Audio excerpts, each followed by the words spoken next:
Waalaikumsalam warahmatullahi wabarakatuh. Innal hamdalillah nahmaduhu wa nasta'inuhu wa nastaghfiruh wa na'udzu billahi min shururi anfusina wa min sayyi'ati a'malina. May yahdihillahu fala mudilla lahu wa may yudlil fala hadiya lahu. Asyhadu an la ilaha illallah wahdahu la syarika lahu wa asyhadu anna Muhammadan 'abduhu wa rasuluhu la nabiyya ba'dahu. Pertama-tama marilah kita panjatkan segala puji dan syukur kita kehadirat Allah Subhanahu wa taala yang telah memberikan kepada kita semua berbagai nikmat yang tak terhitung nilainya dan tak ternilai harganya. Yang pertama nikmat iman, nikmat Islam, serta nikmat sehat walafiat, sehingga sampai pada pagi hari yang cerah ini kita masih diberi dalam satu kesempatan, yaitu menjalankan seluruh jamaah sholat. Yang kedua, semoga salawat serta kita selalu tercurahkan kepada Nabi Muhammad sallallahu alaihi wasallam, kepada keluarganya, para sahabatnya, dan para yang beriman di akhir zaman. Semoga kita semua yang ada di sini termasuk yang ada di dalamnya. Amin ya Allah. Baiklah jemaah saudara-saudara yang saya hormati Allah Subhanahu wa taala. Seperti biasa pada hari ini kita membacakan yaitu kitab Tuntunan. Kami akan membacakan kitab biografi 60 sahabat Nabi, versi terakhir dari Khalid Muhammad Khalid. Yang akan kami bacakan yaitu biografi sahabat Nabi Salim Maula Abu Huzaifah, yaitu bangunan Al-Quran yang paling beruntung.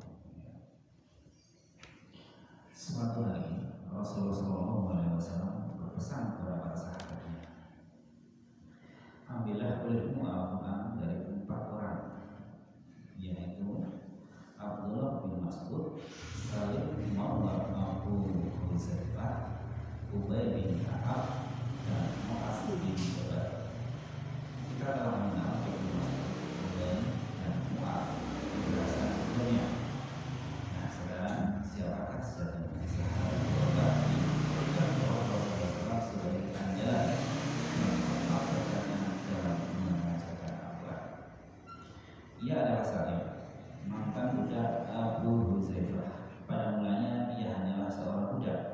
Kemudian Islam memperbaiki kedudukan.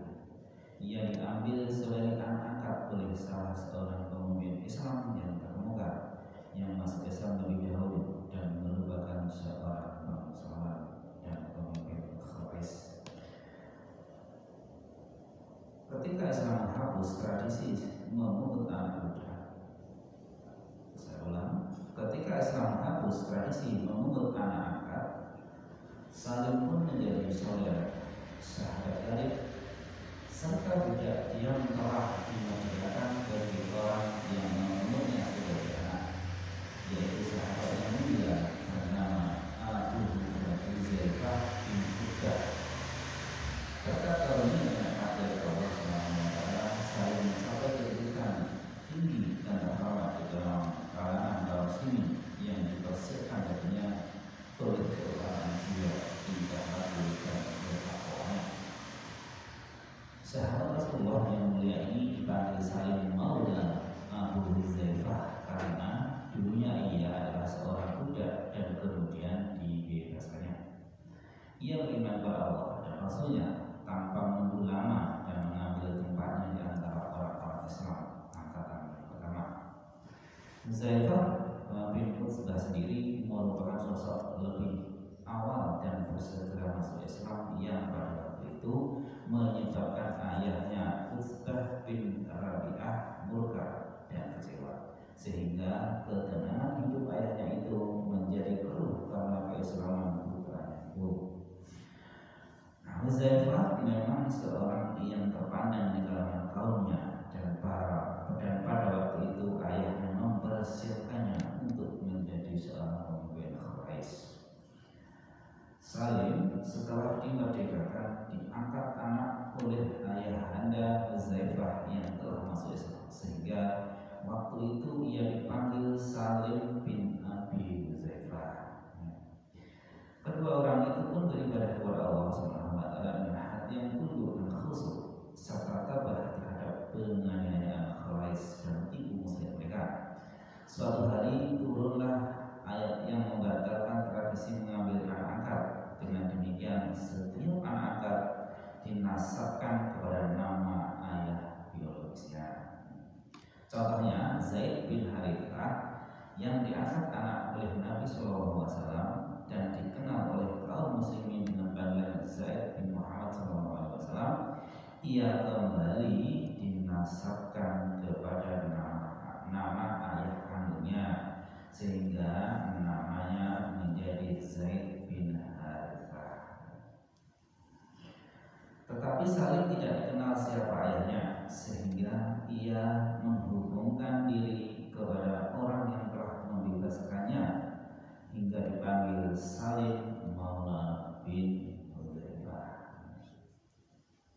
Islam ketika itu menghapus tradisi menisbatkan nama anak angkat ke nama orang yang mengangkatnya.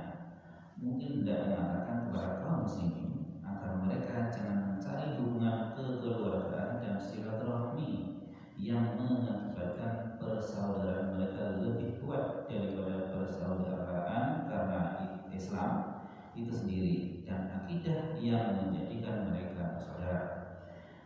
Hal ini telah dipahami sebaik-baiknya oleh kaum muslimin angkatan pertama. Tidak ada sesuatu apapun yang lebih mereka cintai setelah Allah dan Rasulnya selain saudara-saudara mereka sesama muslim yang menyembah Allah yang Maha Esa. Kita saksikan bagaimana orang-orang Ansor itu menyambut saudara-saudara mereka di kalangan Muhajirin hingga mereka membagi tempat kediaman dan segala yang mereka miliki. Inilah yang kita saksikan terjadi antara Abu Huzaifah bangsawan Quraisy dengan Salim yang berasal dari budak yang tidak diketahui siapa ayah itu. Sampai akhir hayat kedua orang ini bersaudara lebih daripada kasih sayang saudara kandung. Ketika menemui ajal, mereka meninggal bersama-sama, nyawa melayang bersama-sama, dan tubuh yang satu terbaring di samping tubuh yang lainnya. Itulah dia keistimewaan luar biasa dari Islam. Bahkan itulah salah satu kebesaran dan keutamaan. Saling telah beriman dengan benar dan menempuh jalan menuju Allah bersama orang-orang yang takwa dan berbakti. Kehormatan dan kedudukannya dalam masyarakat tidak bisa diukur lagi, karena berkat ketakwaan dan keikhlasannya ia telah meningkat dirinya ke taraf yang tinggi dalam kehidupan masyarakat baru yang sengaja hendak dibangkitkan dan ditegakkan oleh Islam berdasarkan prinsip baru yang adil dan luhur. Prinsip itu tersimbol dalam ayat mulia berikut ini. Quran surat Al-Hujurat ayat 13. Sungguh yang paling mulia di antara kamu di Allah ialah orang yang paling bertakwa. Selain itu ditambah dengan sabda Rasulullah SAW, tiada kelebihan bagi bangsa Arab atas selain bangsa Arab kecuali takwa, dan tidak ada kelebihan bagi seorang keturunan kulit putih atas seorang keturunan yang kulit hitam kecuali takwa. Pada masyarakat baru yang maju ini, Abu Huzaifah merasa dirinya terhormat bila menjadi wali bagi seorang yang dulunya menjadi budak. Bahkan ia menganggap itu sebagai kemuliaan bagi keluarganya. Ia mengawinkan Salim dengan keponakannya Fatimah binti Al-Harits bin Utsbah. Dalam masyarakat baru yang maju dan telah menghancurkan pembagian kasta yang tidak adil dan menghapus rasialisasi palsu dengan kebenaran dan ketujuannya serta keimanan dan pengabdiannya, Salim selalu menempatkan dirinya dalam barisan pertama.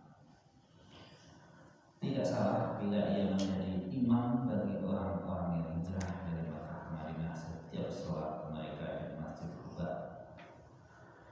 Ia menjadi andalan tempat bertanya tentang kitab Allah hingga Nabi menyuruh kaum muslimin belajar darinya. Ia banyak berbuat kebaikan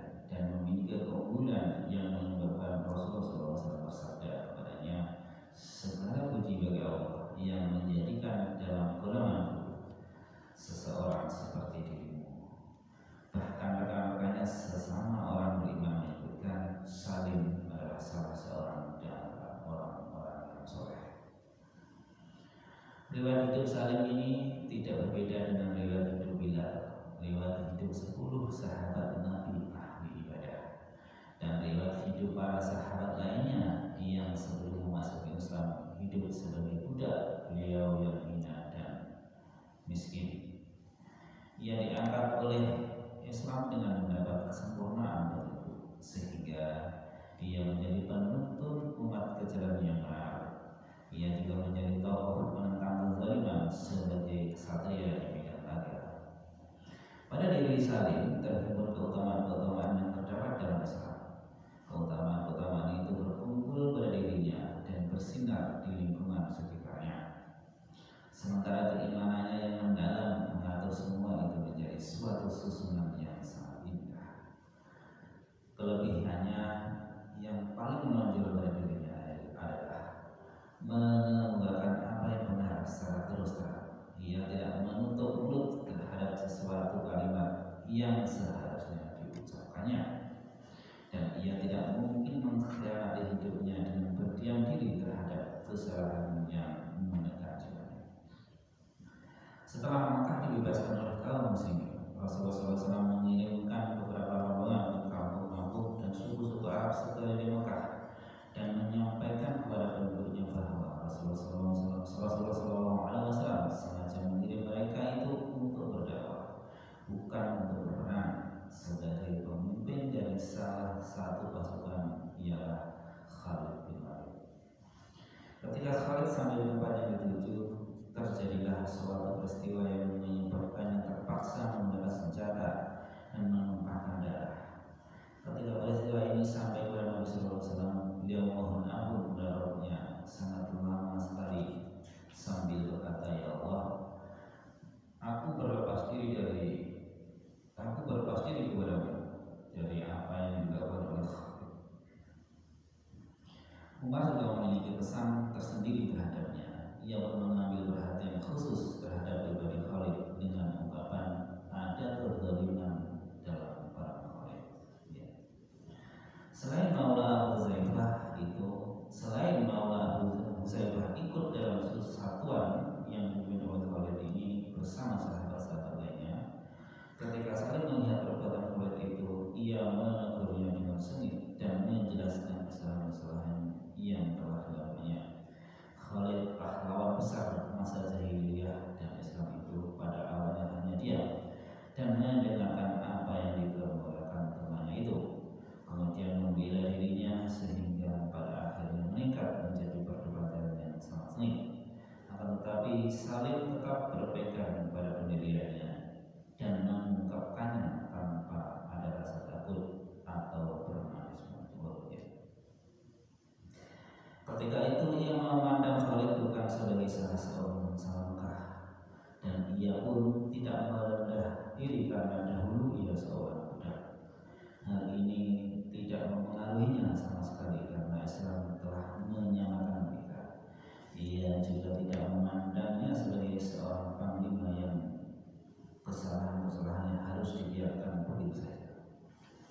Akan tetapi ia memandang Khalid sebagai tim yang sekutunya dalam kewajiban dan tanggung jawab. Yang menentang dan menyalahkan Khalid bukannya karena ambisi atau suatu maksud tertentu, akan tetapi hanya melaksanakan nasihat yang diakui kebenarannya di dalam Islam dan yang telah lama didengarnya dari Nabi SAW bahwa nasihat itu merupakan penegak agama ini. Rasulullah SAW bersabda, agama itu nasihat, agama itu nasihat, agama itu nasihat. Ketika Rasulullah SAW mendengar perbuatan Khalid bin Al-Walid, beliau bertanya, adakah ia menyangkanya? Alangkah agungnya pertanyaan itu dan alangkah mengharukan. Kata jawaban Rasulullah SAW menjadi surut ketika mereka mengatakan kepada beliau ada, yaitu Salim yang menegur dan menanyakan. Salim hidup berdampingan dengan Rasulullah SAW dan orang-orang yang beriman.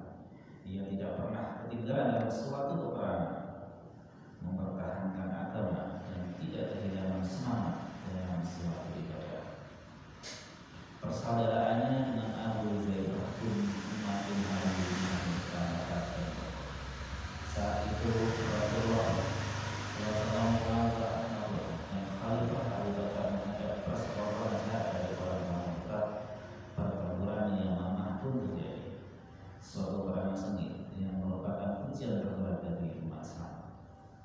kaum muslimin berangkat untuk berjuang. Salim bersama Abu Zaifah sebagai saudara seagama tidak ketinggalan dalam peperangan ini. Pada awal pertempuran kaum muslimin tidak mampu bertahan, akan tetapi setiap mukmin telah merasa bahwa peperangan ini adalah peperangan yang merugikan, sehingga segala akibatnya menjadi tanggung jawab bersama. Mereka dikumpulkan sekali lagi oleh Khalid bin Walid yang menyusun barisan dengan cara dan strategi yang menakutkan. Abu Zaifah dan Salim berpelukan dan saling berjanji siap mati syahid demi agama yang benar, yang akan mengantarkan mereka kepada keberuntungan di dunia dan di akhirat. Dua orang saudara dalam iman itu menerjunkan diri ke medan perang yang sedang bergejolak. Abu Zaifah berseru meneriakkan, "Wahai para ahli Al-Quran, ia sudah Al-Quran dengan amal-amal kalian." Seketika itu juga pedangnya berkelibat dari angin topan dan ia menguncangkan pasukan kepada pengikut Musailamah. Saling berseru, "Amat buruk nasibku sebagai ahli Al-Quran. Apabila benteng kaum muslimin roboh karena kelalaianku." Abu Zaifah menyambut, "Tidak mungkin demikian, wahai Salim, bahkan engkau adalah sebaik-baik ahli Al-Quran." Pedangnya bagai menari-nari merebas dan menusuk pundak orang-orang murtad yang memberontak dan ingin mengembalikan kejahiliahan Quraisy dan memadamkan cahaya Islam. Tiba-tiba salah satu pedang orang-orang murtad itu menebas tangannya hingga putus. Itu merupakan tangan pemegang bendera Muhajirin setelah pemanggulnya yang pertama, Zaid bin Al-Khattab, gugur ketika tangan kanannya itu untung dan bendera perang itu jatuh. Ia segera mengambilnya dengan tangan kiri, lalu senantiasa mengacungkan tinggi-tinggi sambil mengumandangkan ayat Al-Quran berikut ini. "Dan betapa banyak nabi yang berperang didampingi sejumlah besar dari pengikutnya yang bertakwa. Mereka tidak menjadi lemah karena bencana yang menimpa mereka di jalan Allah, tidak patah semangat dan tidak pula menyerah kepada musuh, dan Allah mencintai orang-orang yang sabar." Al-Quran surat Al-Imran ayat 146. Sebuah semboyan yang sangat agung, semboyan yang dipilih Salim saat menghadapi ajaknya. Sekelompok orang-orang murtad mengepung dan menyerbunya hingga pahlawan itu tersungkur ke tanah. Akan tetapi rohnya belum juga keluar dari tubuhnya yang suci, sampai pertemuan itu berakhir dengan kematian Musailamah Al-Khazzab dan kekalahan tentara murtad dan kemenangan berada di tangan tentara muslimin. Ketika kaum muslimin mengidentifikasi korban dan para syuhada, mereka menemukan Salim dalam sekarat maut. Ia sempat bertanya kepada mereka, "Bagaimana nasib Abu Zaifah? Ia telah menemui syahidnya." Jawab mereka, "Mereka aku di sampingnya." "Ini dia di sampingmu, wahai Salim. Dia telah menemui syahidnya di tempat ini." Mendengar jawaban itu, bibir Salim menunjukkan senyum yang terakhir. Dan setelah itu ia tidak berbicara lagi. Dia bersama saudaranya telah menemukan apa yang mereka dambakan selama ini. Mereka masuk bersama-sama, hidup bersama, dan kemudian gugur syahid bersama pula. Persamaan nasib yang sangat mengharukan dan suatu takdir yang sangat indah. Mukmin yang agung itu kini telah pergi menemui Rabbnya, seorang beriman yang mengenai dirinya ketika telah tiada. Umar Al-Khattab pernah berkata, "Seandainya saya masih hidup, pasti ia menjadi penggantiku." Ya, demikianlah salah satu sahabat, yaitu Salim Maula Abu Zaifah, itu pengembangan Al-Quran yang paling beruntung.